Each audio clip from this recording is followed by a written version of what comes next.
નમસ્કાર મિત્રો, ફરી એકવાર મારા વિડીયો લેક્ચરમાં તમારું હાર્દિક સ્વાગત કરું છું. આજે આપણે ધોરણ 12 કોમર્સ વિષય એકાઉન્ટ અને ચેપ્ટર નંબર 5 શીખી રહ્યા હતા. એમાંનો આજે 9મો દાખલો, કાલે આપણે 8મો જોયો. હવે આગળ 9મો દાખલો આવે છે.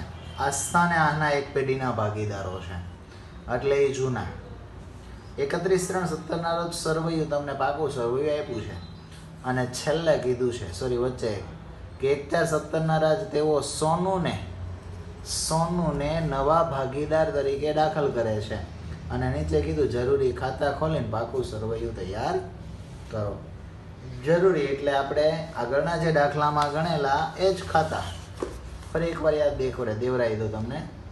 પુનઃ મૂલ્યાંકન, રોકડ ઓબ્લિક બેંક, ભાગીદારોના મૂડી ખાતા અને પ્રવેશ બાદનું પાકું સર્વૈયું. શરૂ કરીએ દાખલો. કાલે વાત કરી તેમ પહેલાં હંમેશા ભાગીદારોની મૂડી લખી નાખવાની જૂના, અને રોકડ શિલ્લક જે 16,000 રૂપિયા છે એને લખી લઈએ. પહેલાં ભાગીદારોની મૂડી લખશું. મૂડી હંમેશા જમા બાજુ મૂડી ખાતામાં, બાકી આગળ લાવ્યા. આસ્થાની છે 76,000 અને આહનાની છે 48,400. સોનું નવો ભાગીદાર છે એટલે જૂની મૂડી હોય નહીં. રોકડ શિલ્લક હતી 16,000, તો એને રોકડ ઓબ્લિક બેંક ખાતાની ઉધાર બાજુ.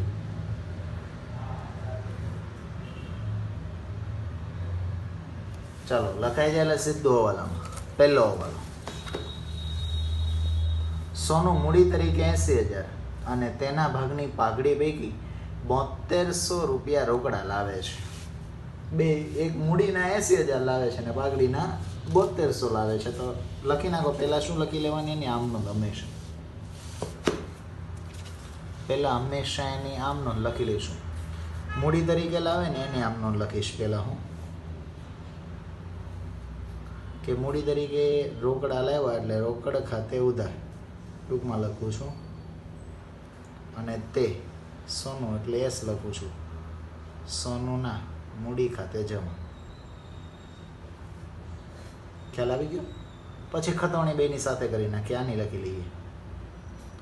ભાઈ પાઘડીના 7200 રૂપિયા રોકડા આવ્યા એટલે ઉધાર. અને પાઘડીના છે, પાઘડીના હોય ત્યારે મૂડી ખાતે જમા નહીં કરવાનું, ત્યારે પાઘડી પ્રીમિયમ ખાતે 7200 રૂપિયા. અને યાદ કરો, પાઘડીના પૈસા જે 7200 આવ્યા એના મૂડી ખાતે જમા ન થાય, પણ આ પાઘડીના પૈસા મળશે કોને? તો કે જે ભાગીદાર ત્યાગ કરશે તેને. પણ ત્યાગ આપો એ પહેલાં જમા હોય એને શું કરી દેવાનું? ઉધાર. કે પાઘડી પ્રીમિયમ ખાતે ઉધાર 7200 રૂપિયા. તે જે ભાગીદાર ત્યાગ કરશે એને મળશે. તો ત્યાગ કોણે કેટલો કર્યો એના માટે તમારે ત્યાગ શોધવો પડે. શોધવા માટે તમારી પાસે જૂનું હોવું જોઈએ. જો એ કાંઈ વસ્તુ શીખવાની છે. તમે રકમ વાંચી ક્યાંય કીધું નહીં કે આસ્થા અને આહના આ ભાગીદારી આ પ્રમાણમાં વેચતા હોય, કીધું નથી. માટે એ લોકોનું પ્રમાણ તમારે લઈ લેવાનું 1:1. અને ત્યાગ શોધવા માટે તમારી પાસે નવું જોઈએ. નવું તમને હવાલામાં આપેલું છે, બીજા હવાલામાં 4:3:3. બરાબર? અહીંથી પછી ત્યાગ શોધી શકો આ રીતે. જૂનું માઇનસ નવું. પહેલાં આસ્થાનો ત્યાગ, આસ્થાનો જૂનું લઈ લે 1/2 માઇનસ 4/10. ગણતરી કરશો એટલે એનો જવાબ આવશે 2/20. એવી જ રીતે આહનાનો 1/2, એનું નવું છે 3/10, એટલે આવશે 4/20. ત્યાગ મળી ગયો. આમાંથી પ્રમાણ માટે શું કરવાનું? છેદ સરખા છે તો ઉપર જે પડ્યું હોય અહીંયા 2 અને અહીંયા 4, એ તમારા ત્યાગનું પ્રમાણ. પણ ટૂંકમાં ત્યાગ બંને ભાગીદાર કરે છે, એટલે પાઘડીના 7200 રૂપિયા બંનેને મળવા જોઈએ. આસ્થાને મળવા જોઈએ અને આહનાને મળવા જોઈએ. બેયના મૂડી ખાતે કયા પ્રમાણમાં? તો કે આવશે 2:4. એટલે અહીં કેલ્સી લઈને 7200 ને વેચી દઈએ 2:4 પ્રમાણમાં. 7200 ગુણ્યા 2 ભાગ્યા 6, 2400. અને ઓલાના 7200 ગુણ્યા 4 ભાગ્યા 6, એને 4800 રૂપિયા મળશે. ચાલો આપણો પાઘડીની આવાળાની આમનો લખાઈ ગઈ. હવે સીધી ખતાવણી કરવાની છે. ખતાવણી માટે સ્પીડમાં રાખી નાખો. ચાલો રોકડ ખાતાની કઈ બાજુ? ઉધાર. રોકડ ખાતાની ઉધાર બાજુ આવી નામ લખો સોનુના મૂડી ખાતે. ફરી એકવાર કહી દઉં છું, હું ટૂંકમાં લખું છું, તમારે સોનુનું નામ જ લખવાનું રહેશે. 80,000 રૂપિયા. ચાલો એકની ખતાવણી થઈ ગઈ. હવે સોનુનું મૂડી ખાતું કેવું છે? જમા. તો સોનુના મૂડી ખાતાને જમા બાજુ આવવાનું, ત્યાં જઈને વિરુદ્ધ નામ રોકડ ખાતે અને રકમ સોનુના ખાનામાં કેટલી? 80,000. કમ્પ્લીટ. ચાલો બીજી આમનું રોકડ ખાતું ઉધાર, તો ઉધાર બાજુ જાઓ, ત્યાં જઈને નામ લખશો પાઘડી પ્રીમિયમ ખાતે. કેટલા? તો કે ભાઈ 7200. ચાલો થઈ ગઈ ખતાવણી. હવે પાઘડી પ્રીમિયમ ખાતું બનાવ્યું છે? નહીં. 4 જ ખાતા છે, તેની ખતાવણી નહીં. પાઘડી પ્રીમિયમ ખાતું છે? નહીં, તો ખતાવણી થશે નહીં. પણ આસ્થાને આનાના મૂડી ખાતા જમા છે અને બે પાસે તમારા મૂડી ખાતા છે બેયના, તો બેયમાં જમા બાજુ જશું અને ત્યાં જઈને ઉપરનું નામ પાઘડી પ્રીમિયમ ખાતે. કાલે મેં આની ચર્ચા કરી હતી વધારે, એટલે આજે સ્પીડમાં જવા દઉં છું. આસ્થાના ખાનામાં 2400, આનાના ખાનામાં 4800. Okay ready. ચાલો પાઘડીવાળો હવાલો કમ્પ્લીટ. આગળ વધી. ત્રીજું, પાઘડીનું મૂલ્યાંકન 40,000 કરવામાં આવ્યું છે. પાઘડીનું મૂલ્યાંકન 40,000 કરવામાં આવ્યું છે.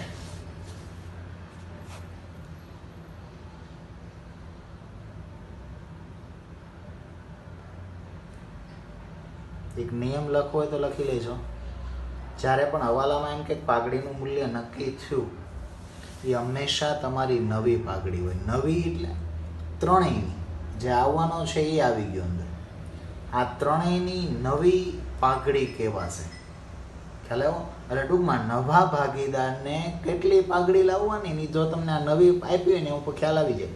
જોજો, માની લો સોનુને એના ભાગે કેટલી લાવવાની હતી, તો માની લો કે સોનુની પાઘડીમાં નક્કી કરવી ને, સોનુને પાઘડી કેટલી લાવવાની હતી, તો કે ટોટલ ત્રણેયની 40,000 નવી છે ને, એમાં સોનુનો હિસ્સો આ કહેવાય 3/10. એટલે મારે શું કરવાનું? 40,000 ગુણ્યા 3/10. ટૂંકમાં એને 72,000 પાઘડી એના ભાગે આવે. સોનુના ભાગે 72,000 પાઘડી આવે. એનો મતલબ એવો થાય કે સોનુને જો આ પેઢીમાં દાખલ થવું હોય તો પાઘડીના 72,000 રૂપિયા લાવવા પડે. તો અહીંયાથી શીખવાની વસ્તુ છે. તમે જોજો એ પાઘડીને આગળ લાવ્યો કેટલા ખબર? માત્ર 7200 રૂપિયા. એને લાવવાના હતા 12,000 રૂપિયા, પણ એ લાવ્યો માત્ર 7200 રૂપિયા જ. લાવવાની જરૂર કેટલી હતી? 12,000, પણ એ લાવ્યો માત્ર 7200 રૂપિયા છે. તો 12,000માંથી 7200 કાઢી નાખો તો હજી 4800 રૂપિયા એ લાવ્યો નથી. આને ગુપ્ત હવાલો કહેવાય. ડાયરેક્ટ કીધું નહીં કે 4800 રૂપિયા પાઘડી નથી લાવતો, જાતે મેળવવાનું રહેશે. એનો મતલબ એક નિયમ રાખવાનો, જ્યારે પણ પાઘડી નવી આપે ને ત્યારે જોઈ લેવાનું કે આ નવો આવે છે એના ભાગી કેટલી આવે અને ખરેખર લાવ્યો છે કે નહીં. માની લો કે 7200 નો લાવ્યો તો એનો મતલબ એને 12,000 લાવવાના બાકી છે, પણ અત્યારે 12,000માંથી 7200 લાવ્યો છે તો ખાલી 4800 રૂપિયા ટૂંકમાં લાવ્યો નથી. તો જ્યારે ભાગીદાર, નવો ભાગીદાર પાઘડીની રકમ રોકડમાં કે ગમે સ્વરૂપે ન લાવે ત્યારે શું કરવાનું ખબર? જેટલી રકમ નથી લાવ્યો એટલી ઉધાર કરી દેવાની, પણ એના મૂડી ખાતે. એનો એટલે કોણ? સોનુના. એના ખાતે ઉધાર લખો ને એનો મતલબ એનો એટલો ઉપાડ લખાઈ. અને 4800 રૂપિયા મળશે પણ તો કે પાઘડીના પૈસા ખરેખર કોને મળવા જોઈએ?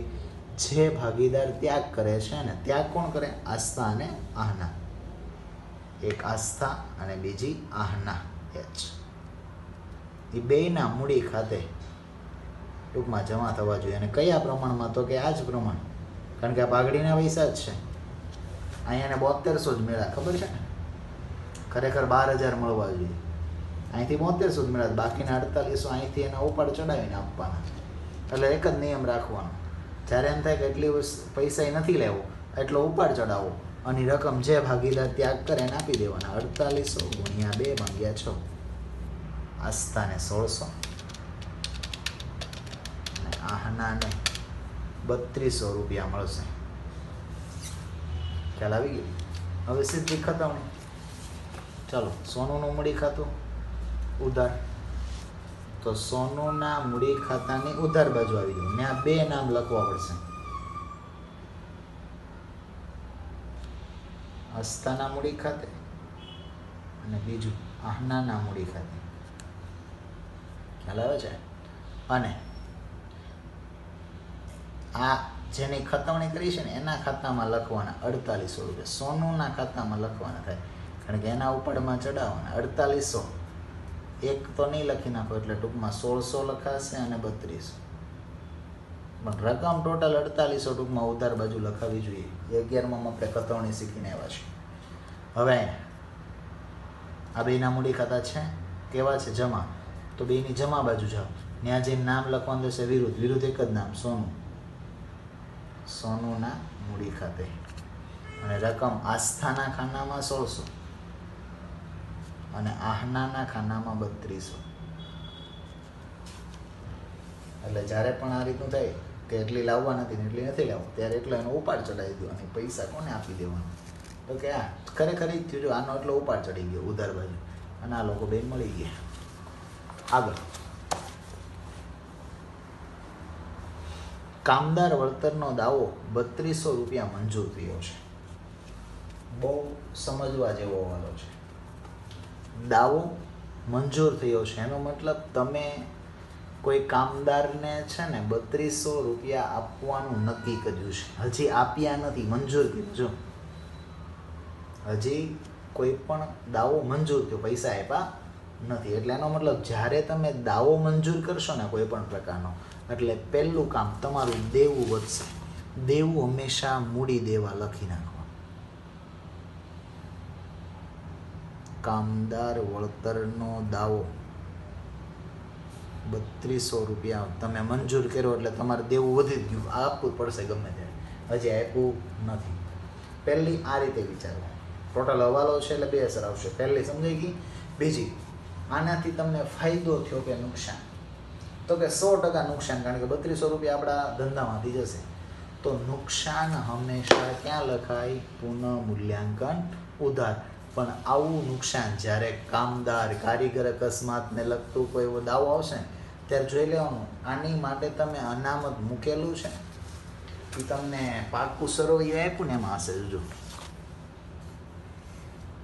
છે કામદાર વળતર ભંડોળ પડ્યું છે, કેટલું? 4800 રૂપિયા. એટલે એનો મતલબ હું નુકસાન નહીં લખું, ખરેખર નુકસાન છે પણ એમાંથી લખીશ નહીં, કારણ કે મારી પાસે 4800 રૂપિયા પડ્યા છે. એમાંથી હવે મારે કેટલાનો દાવો હતો કે 3200નો, તો આમાંથી 3200 રૂપિયા વાપરી જઈશ. જોજો હવે મારી પાસે 4800 નથી, 4800માંથી હું નુકસાન જ લેવું, એટલે 4800માંથી પડ્યા છે ને એમાંથી 3200 રૂપિયા હું એમાં આપી દઈશ. એટલે હવે મારી પાસે ભંડોળ 1600 રૂપિયા પડ્યું છે. ખ્યાલ આવ્યો? આ વસ્તુ બીજી અસર અહીં લખી નાખ. આગળ વધીએ. આ 1600નો શું કરવું એ પછી છેલ્લે જોશું આપણે. પણ ટૂંકમાં જ્યારે પણ વળતરનો દાવો આવે એટલે એક દેવું અને બીજું નુકસાન. માની લો કે અનામત નહોતું તો હું પુનઃ મૂલ્યાંકન ઉધાર બાજુ જઈને નુકસાન લખી નાખે 3200, પણ અત્યારે અનામત પડ્યું છે ને એટલે લખતો નથી. સમજણ? આવી જ વસ્તુ રોકાણમાં થાય. રોકાણ જ્યારે ઘટે ને ત્યારે જોઈ લો રોકાણ અનામત છે, જોઈ લો રોકાણ વધઘટ ભંડોળ. એટલે જો રોકાણ ઘટશે ને તો હું નુકસાન નહીં લખું, કારણ કે રોકાણ કર્યું હોય કોઈ જગ્યાએ એની કિંમત ઘટી જાય. મેં 20000 રૂપિયા રોક્યા હતા, હવે એ 16000 જ મળે તો 40000ની નુકસાની કહેવાય. તો એ નુકસાની લખાય પુનઃ મૂલ્યાંકન ઉધાર. પણ આવું અનામત પડ્યું ને ત્યાં લખવાની પહેલાં આમાંથી ભોગવવાની. ખ્યાલ આવ્યો? આગળનો હવાલો. રોકાણો 19200માં આહના લઈ જશે. તમારી પાસે રોકાણો છે કેટલા? જોઈએ. 20000ના તમારી પાસે રોકાણો છે. બહુ સિમ્પલ વસ્તુ, જોજો મગજમાં ઉતારજો શાંતિથી. પહેલાં લખી નાખો. તમારી પાસે 20000ના રોકાણો છે, બરોબર છે? હવે એ કીધું છે કે આહના છે ને 19,200 લઈ જાય છે. તમારી વસ્તુ 20,000ની છે, એ ગમે એટલામાં લઈ જાય. તમારી તો 20,000ની જ ગઈ ને, એક વસ્તુ મંગાવી આવી જાય. એટલે ટૂંકમાં અહીંયા ઘટાડો તો તમારે 20/20નો જ કરવાનો રહેશે. એટલે અહીંથી તમારા રોકાણો 0 થઈ ગયા. સમજ પડી? જો આ એન્ટ્રી ન આપો ને તો ચાલે, પણ એટલું મગજમાં જો રોકાણો તમારા ખાલી 19,200માં લઈ જવાના, મતલબ 19,200 નથી ગયા તમારા 20/20ના. સમજ પડી? વસ્તુ તમારી 20/20ની જાય છે, તો સામે તમને 20,000 મળવા જોઈએ, પણ નહીં મળે. તમને મળશે કેટલા ખબર? આહના લઈ ગઈ કેટલામાં? 19,200 રૂપિયામાં. તેનો મતલબ 19,200 તો મને મળી જશે, તો એમાં મને નુકસાની કહેવાય? હા. 20,000ની વસ્તુ કે મળશે કેટલા? 19,200. તો 800 રૂપિયા મારા ગયા. એનો મતલબ મારા રોકાણમાં મને 800 રૂપિયાનું નુકસાન થયું. તો નુકસાન ક્યાં લખાય? પુનઃ મૂલ્યાંકન ઉધાર. પણ જોઈ લેવાનું, આની માટે અનામત પડ્યું છે. હા, તમારી પાસે 1,600 રૂપિયા છે. કેટલા? 1,600. એમાંથી 800 રૂપિયા નુકસાની બાદ કરો, એટલે હવે તમારી પાસે ભંડોળ વધશે 800 રૂપિયા જ. સમજ પડી? હા સર, ફરી એકવાર કહી દઉં. રોકાણો 0 થઈ ગયા, 20,000ના ગયા, પણ મળશે 19,200. એનો મતલબ 800 રૂપિયા નુકસાન. નુકસાન લખાય ક્યાં? પુનઃ મૂલ્યાંકન ઉધાર, પણ અત્યારે લખતો નથી, તો મેં અહીંયા લખી નાખ્યું એટલે આમાંથી વાપરી ગયો. એટલે હવે મારા પાસે ભંડોળ 800નું જ લીધું, એટલે નુકસાન લખાણું નહીં. હજી એક એન્ટ્રી 19,200માં આહના લઈ જાય છે, પૈસા આપ્યા નથી. તો કોઈ પણ ભાગીદાર જો ધંધામાં પૈસા ન આપે ને, એને કીધું કે હું 19,200ની કિંમતે લઈ જાઉં છું, કોઈ રોકડેથી લઈ ગઈ એવું કીધું નથી, તો મારે શું કરવાનું? આહનાના ખાતામાં 19,200 ઉપાડ ચડાવી દેવાનો. ઉપાડ ઉમેશ અવધાર. કેમાં? સોનું નોટ લેવો ચડાવી દીધો. એવી જ રીતે અહીં લખી નાખવાનું. કેનો ચડાવ્યો? તો કે ભાઈ રોકાણનો. રોકાણ લઈ ગયા. Simple entry. આગળ, રોકાણ પર મળવાનું બાકી વ્યાજ 2,400 નોંધેલ નથી. એનો મતલબ તમને વ્યાજ મળવું જોઈએ, બરાબર, પણ એ મળ્યું નથી. તમને પૈસા મળ્યું નથી, અને તમે કંઈ લખ્યું નથી કે આ ભાગ અહીંથી એન્ટ્રી, અહીંથી આવક થવાની છે, એવું લખ્યું નથી. અને અત્યારે તમે હિસાબ કરવા બેઠા ને ત્યારે ખબર પડી કે આ જે વ્યાજ 2,400 રૂપિયા તો આપણને મળવાનું બાકી જ છે. તો અત્યારે ફાયદો કે નુકસાન? ફાયદો જ ને, કારણ કે ગણતરીમાં હતું જ નહીં. અને ખ્યાલ આવ્યો કે તમને 2,400 હજી મળવાના બાકી છે. આ ઓલું છે મળવાના બાકી, અને અગાઉથી મળે. કાલે આપણે ઓલું એવું હતું ચૂકવવાના બાકી, અગાઉથી ચૂકવે. તો સેમ એની રીતે એટલું જ વિચારો, મળવાના બાકી છે, હજી મળ્યા નથી. મળવાના કેવા છે? બાકી. એટલે ગમે ત્યારે મળશે ત્યારે તમને ફાયદો થશે.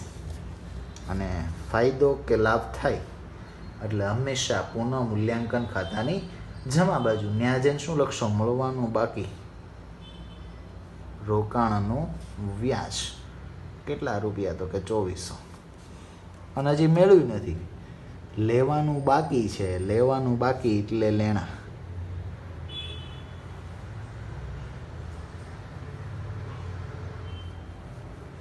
કેટલું? કે ભાઈ 2,400. ચાલો આગળ. લેણદારે લખેલી દેવી હુંડી 2,000 સ્વીકારેલ, જે ચોપડે નોંધેલ નથી. લેણદાર એટલે કોણ? તમારે જેને પૈસા દેવાના છે, બરાબર. એણે શું કર્યું? તમે દેવી ઊંડી એને લખી છે ને તમે સ્વીકારીને પરત કરી હોય. 11મા ધોરણની અંદર એવું થયું કે જે વ્યક્તિને પૈસા આપણી પાસે લેવાના હોય ને એ વ્યક્તિ તમને ઊંડી લખીને મોકલે, આપણે એમાં સાઇન કરીને એને પાછી આપીએ. એટલે એનો મતલબ દેવી ઊંડી તમે સ્વીકારો. તમે સ્વીકારી છે, પણ ચોપડે લખવાનું ભૂલી ગયા. તો એક સિમ્પલ વસ્તુ, જ્યારે તમે દેવી ઊંડી સ્વીકારો ને, જ્યારે પણ, ત્યારે યાદ રાખજો દેવી ઊંડી તમારી પાસે ઓલરેડી છે. જોજો અહીં 2 દેવી ઊંડી છે. કેટલી? 6,000 રૂપિયા. તમે સ્વીકારો ને ત્યારે દેવી ઊંડીમાં વધારો થાય. તમે 2,000ની સ્વીકારી હતી. જો દેવી ઊંડી તમારા પાસે 6,000ની છે, નવી 2,000ની સ્વીકારી હતી પણ લેખી નહીં, તો માનો માટે લખવું તો એ કેટલાની થાય? 8,000ની. આ વસ્તુ કરવાની હતી પણ તમે કરી નથી. એટલે જ્યારે પણ દેવી ઊંડી સ્વીકારો ને ત્યારે તમારે દેવી ઊંડી વધારવાની હોય અને સામે એક વસ્તુ ઘટાડવાની હોય, લેણદાર. તો તમે લેખીને વધારી નથી તેનો મતલબ સામે ઘટાડી નહીં હોય ને. તો જ્યારે પણ આવું થાય ત્યારે તમારે લેણદાર ઘટાડવાના થાય. લેણદાર તમારી પાસે છે કેટલા? 12,000ના. તો 12,000માંથી ઘટાડો કરવાનો થશે કેટલા? 2,000. એટલે 12 નીકળશે 10,000. એટલે જ્યારે પણ એક જ નિયમ યાદ રાખવાનો, તમે ઊંધું વિચારવાનું કે માની લો ભલે અત્યારે નોંધી નથી, હું દેવી ઊંડી જ્યારે પણ નોંધું ત્યારે મારે દેવી ઊંડી વધારવાની હોય અને લેણદાર ઘટાડવાનો. જે મેં કર્યું નથી તો હવે કરી નાખો. એટલે ટૂંકમાં તમારી ભૂલ સુધરી જાય. આગળ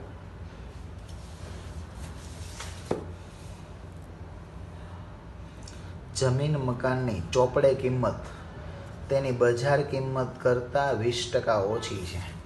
જમીન મકાન લખી લે, કારણ કે થોડોક કોમ્પ્લિકેટેડ અઘરો સવાલો છે. લાગે આપણને જોવામાં સહેલો, પણ થોડીક બુદ્ધિ વાપરવાની છે. ખરેખર શબ્દ શું આવ્યો ખબર? ઓછી છે. ખરેખર વધારવાની થશે. જોજો વાક્ય રચના વ્યવસ્થિત વાંચીએ. જમીન મકાનની ચોપડે કિંમત. ચોપડે કિંમત એટલે કઈ ખબર?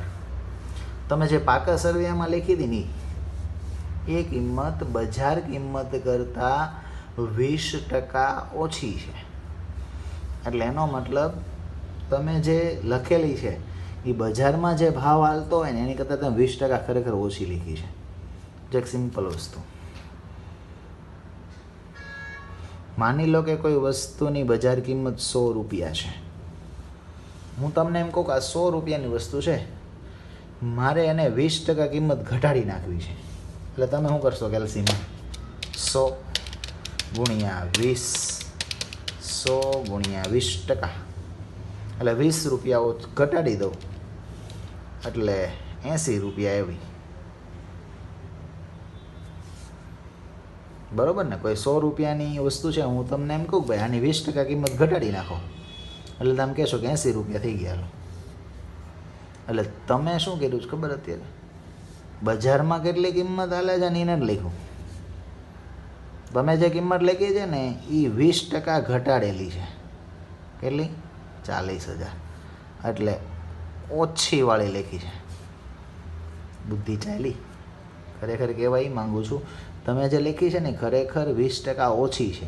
એટલે તમે છે ને 80ની સરખામણીએ લખી છે, 100ની સરખામણીએ લખી નથી. આ રીતનું સ્ટેપ બની ગયું. જો કે 20% ઓછી કિંમતે આપણે છે 40,000, તો માની લો કે મારે 100% રકમ લખવી હોય તો એ ખરેખર કેટલી હોય? અહીંથી સીધો શું કરી દેવાનો? ક્રોસ ગુણાકાર. જે આપણે ત્રિરાશિ મૂકતા એ ખરેખર સ્ટેપ બની ગયું.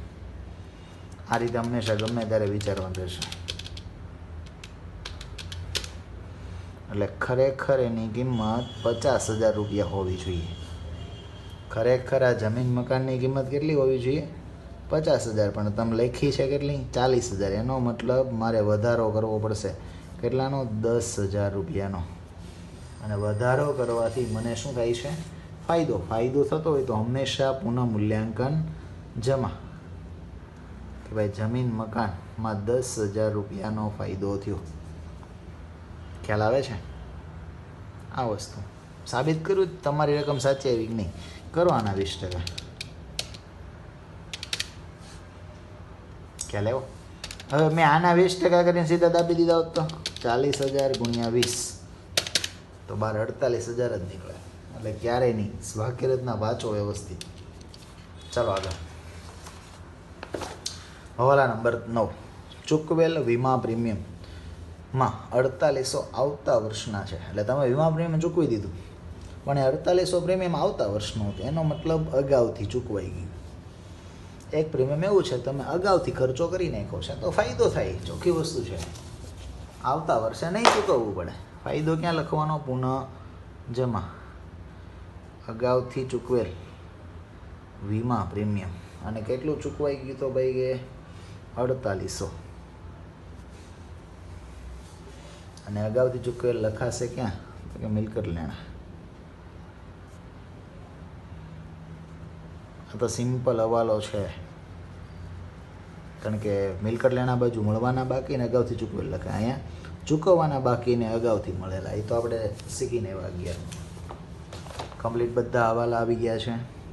હવાલા પૂરા થાય એટલે સીધું પાકા સરવૈયામાં. ચાલો ગમે એક બાજુ પહેલાં પકડી લઈએ. મિલકત લેણા. એ જ મિનિટ. ચાલો પાઘડી આવી. કાલે મેં કીધું હતું સરવૈયામાં પાઘડી આવે. આપણે બનાવ્યું નવું સરવૈયા. આને કેવું કહેવાય? જૂનું. આમ બધી વસ્તુ જૂની, એનો મતલબ પાઘડી જૂની. જૂની પાઘડી આપે ત્યારે શું કરવાનું? ભાગીદારોના મૂડી ખાતાની ઉધાર બાજુ આવી જવાનું. ત્યાં લખવાનું પાઘડી, અને નવો હોય ને ભાગીદારમાં ડેશ મારી દેવાનું, કારણ કે જૂની પાઘડી જૂનાને જ વેચવાની હોય. 8,400ની છે, જૂનાને વેચી દો. જૂનું નફા નુકસાનનું પ્રમાણ આપ્યું નથી, એનો મતલબ બેયને સરખા, સીધા ભાંગ્યા 2. બેયને જૂની પાઘડી 4200 આવશે. બસ આ જ્યારે પણ આમ આપે ત્યારે ઉધાર બાજુ જઈને બે જૂનાને વેચી દેવાનું ટૂંકમાં. જમીન મકાન આવી ગયું. યંત્રો બાકી છે 32,000ના. રોકાણો લઈ ગયો લ્યાહના. દેવાદારો બાકી છે 25,200ના. સ્ટોક કઈ બાકી છે 14,400નો. રોકડ તો આપણે સિલક લખી. જાહેરાત ઝુંબેશ ખર્ચ વેચાય, બરોબર. આ એકત્રિત ખોટ કહેવાય. આ બંને ઉપર નીચે છે, બંને એકત્રિત શું કહેવાશે? ખોટ. ખોટ કઈ બાજુ? ઉધાર બાજુ. તેમાં ખબર પડે મિલકત હંમેશા ઉધાર હોય. મિલકત લેણા બાજુ જેટલી વિગત હોય ને બધીની ઉધાર ભાગી કહેવાય, બરાબર. જમીન મકાન બધું ઉધાર. એનો મતલબ આ વેચાશે ભાગીદારો, તો ભાગીદારો મૂડી ખાતાની ઉધાર બાજુ ભૂગી જવાનું, બરોબર છે. ઉધાર બાજુ આવી નામ લખીએ. જાહેરાત ઝુંબેશ ખર્ચ. નવાને નહીં, કારણ કે જૂની વસ્તુ જૂનાને જ વેચવાની. અને સરખું પ્રમાણ છે એટલે સીધું ભાંગ્યા 2. જૂના 2 ભાગીદારો છે 1600. એવી રીતે નફા નુકસાન ખાતું વેચાશે 4,000 છે. ભાંગ્યા 2 એટલે 2 ને 2,000. સિમ્પલ વસ્તુ. આગળ વધીએ. મૂડી દેવા. મૂડી તો લખી નાખી શરૂઆતમાં. કામદાર વળતર ભંડોળ અનામત જ કહેવાય. અનામત કઈ વસ્તુ નહીં વેચવાની? કારીગર નફા ભાગ ભંડોળ અને કારીગર બચત ખાતા. લખવું હોય તો લખી લેજો. કામદાર વળતર ભંડોળ જમા બાજુ.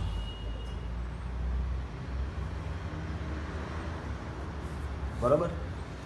4800નું નથી, એમાંથી તમે 3200 વાપરી જાય 1600 રૂપિયા જ છે. અને નવાને કાંઈ નહીં, જૂનાને 2ને 1600 ભાંગ્યા 2. 2 ને 800 આવશે. રોકાણ વધઘટ એ વેચાય.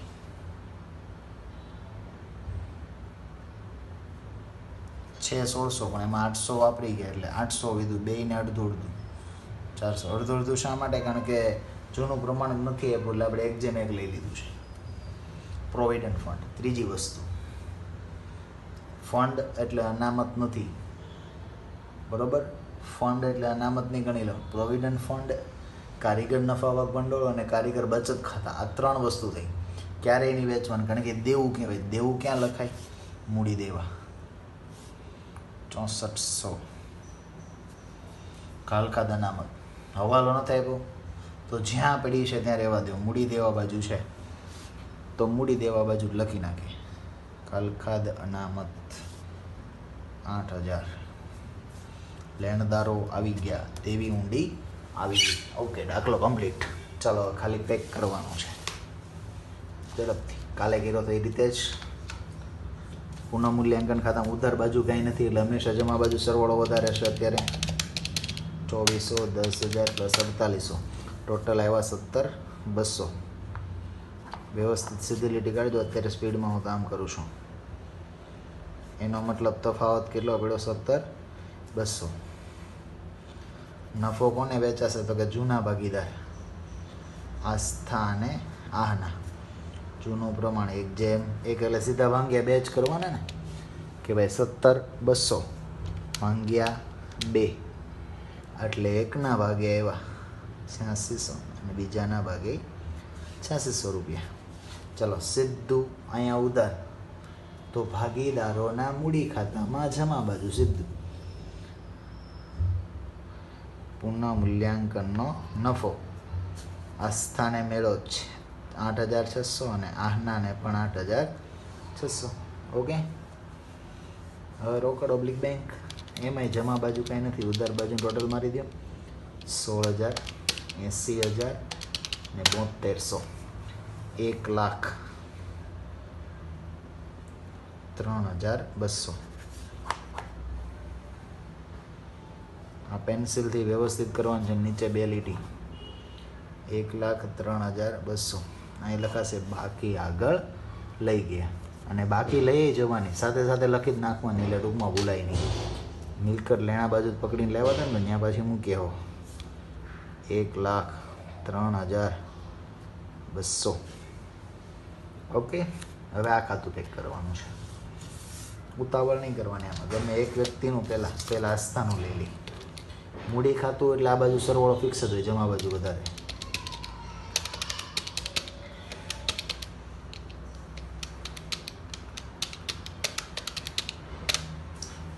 $89,800. બે બાજુ લખી લઈએ. ચાલો આ બાજુ માઇનસ કરવાના છે. પહેલાં કાઢીએ 4200. 2 મિનિટ.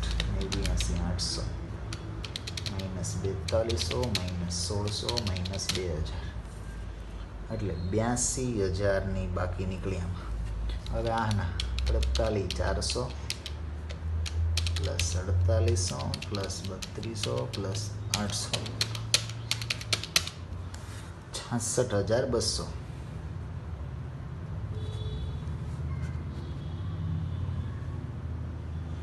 ચલો એમાંથી આ બાદની રકમ માઇનસ કરીએ. 19,200, 4200, 1600 અને માઇનસ 2000 39,200 રૂપિયા. સોનું આ બાજુ 80,000 છે.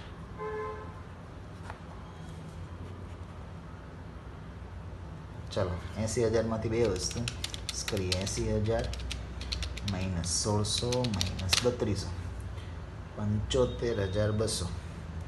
સામાન્ય રીતે છે ને સોનુની મૂડી એટલી જ હોય. અહીં ઘટી કેમ ગઈ ખબર? કારણ કે 4800 રૂપિયા નહોતી લેવી, 12,000 લાવવાના હતા ને એમાંથી 7200 નહોતી, 4800 બાકી હતા એટલે ઉપાડમાં ચડાવો ઘટી ગયા. અહીંથી ક્લિયર થઈ જશે. ચાલો અહીં લખવાનું બાકી આગળ લઈ ગયા અને બાકી સીધી ક્યાં લઈ લેવાની? મૂડી દેવા. આસ્થા, આહના અને સોનું ત્રણેયની લખી લઈએ. આસ્થાની છે 82,000, આહનાની 39,200 અને સોનુની 75,200. ટોટલ મારી દઈએ 82,000, 39,200, 75,200 એટલે 1,96,400 રૂપિયાનું ટોટલ બહાર નીકળ્યું. હવે તમારો દાખલો સાચો હશે તો બે બાજુનું ટોટલ સરખું થઈ જશે. ચાલો મૂડી દેવાનું સાથે સાથે મારી દઈએ. બરાબર. 19,200 સોરી 1,96,400 છે plus 3200 plus 8,000 plus 10 plus 6400 plus 8,000 2,32,000 રૂપિયાનું ટોટલ આવે છે. ફરી એકવાર મારી દઈએ. 1,96,400 પ્લસ 3200 પ્લસ 8,000 પ્લસ 10,000 પ્લસ 6400 અને પ્લસ 8,000 1,32,000 રૂપિયા આવે છે. આ બાજુ આવે તો દાખલો સાચો.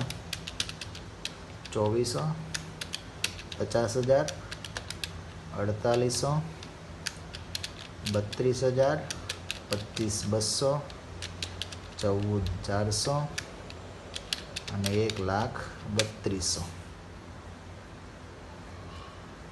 1,32,000 બંને બાજુનું ટોટલ કમ્પ્લીટ સરખું થઈ ગયું છે. બરાબર છે. ઓ ચોપડી તૂટી. તો આ દાખલાની પ્રેક્ટિસ કરો. સેમ દાખલો આપું છું પ્રેક્ટિસ કરવા માટે. લાસ્ટમાં 22મો આપેલો, 23મો,